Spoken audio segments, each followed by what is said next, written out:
and welcome to Catholic Current, where we give you an update on events affecting the Church in the United States.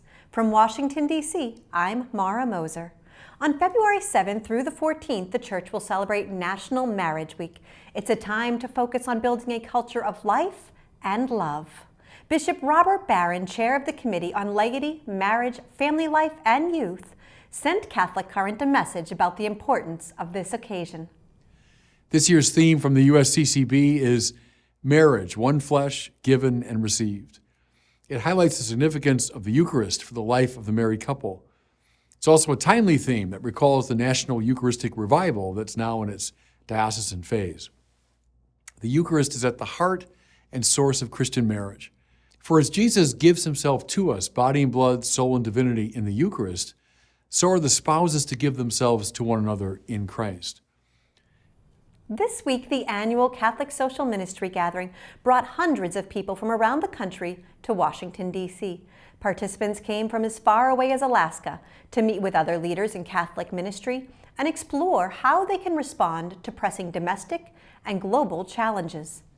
State delegates encouraged their elected representatives to support children and families by passing an expanded child tax credit, support hungry and vulnerable people with robust international humanitarian aid, and pass legislation to help Afghan immigrants, such as through the Afghan Adjustment Act. Just being here with all these amazing people from all over the United States to engage in that beautiful service to the other and that calling of Jesus Christ to love one another as we love ourselves. This is the first time that I've ever reached out to any elected officials. So getting to meet with them, contacting them by email, inviting them to come and see Catholic Charities afterwards has just been an rewarding experience. So, you too can help encourage our elected officials to promote the common good. Visit usccb.org/takeaction for more information.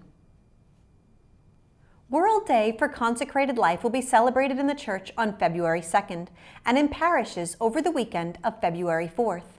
Father Jorge Torres, Executive Director of the Secretariat for Clergy, Consecrated Life and Vocations, is with us now to talk about vocations to consecrated life. One of my hopes is that more people would consider how gifted the Church has been, what a gift the Lord has given to the Church and the life of the consecrated men and women that have served our communities. If you think about it, it's those who are serving the poor, teachers, and hospitals, and sometimes the ones who may not even be noticed, those who are perhaps in a monastery up on the mountains or have taken a vow of silence at times. You know, the Carthusians as an example, they speak very rarely, and so they're praying for us as well. And so one of my hopes is that people will not only reflect on this gift, but also to perhaps consider the people around them, and maybe the Lord is calling one or two of them to serve in this capacity. Pope Francis has embarked on a visit to the Democratic Republic of Congo and South Sudan. Both countries continue to experience horrific violence, which has driven millions of people from their homes and exacerbated poverty in these countries rich in natural resources. In Kinshasa, Pope Francis listened to the disturbing and heartbreaking testimony of survivors of violence.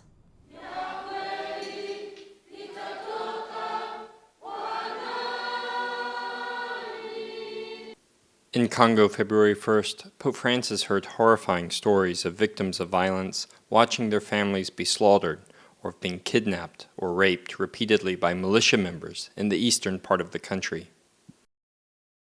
Pope Francis had planned to go to Goma in the violence-torn North Kivu province, but increased fighting forced him to cancel the trip to the east to protect the crowds that would gather to see him. Instead, the Pope invited about 40 victims of violence in the east to the Apostolic Nunciature in Kinshasa, February 1st.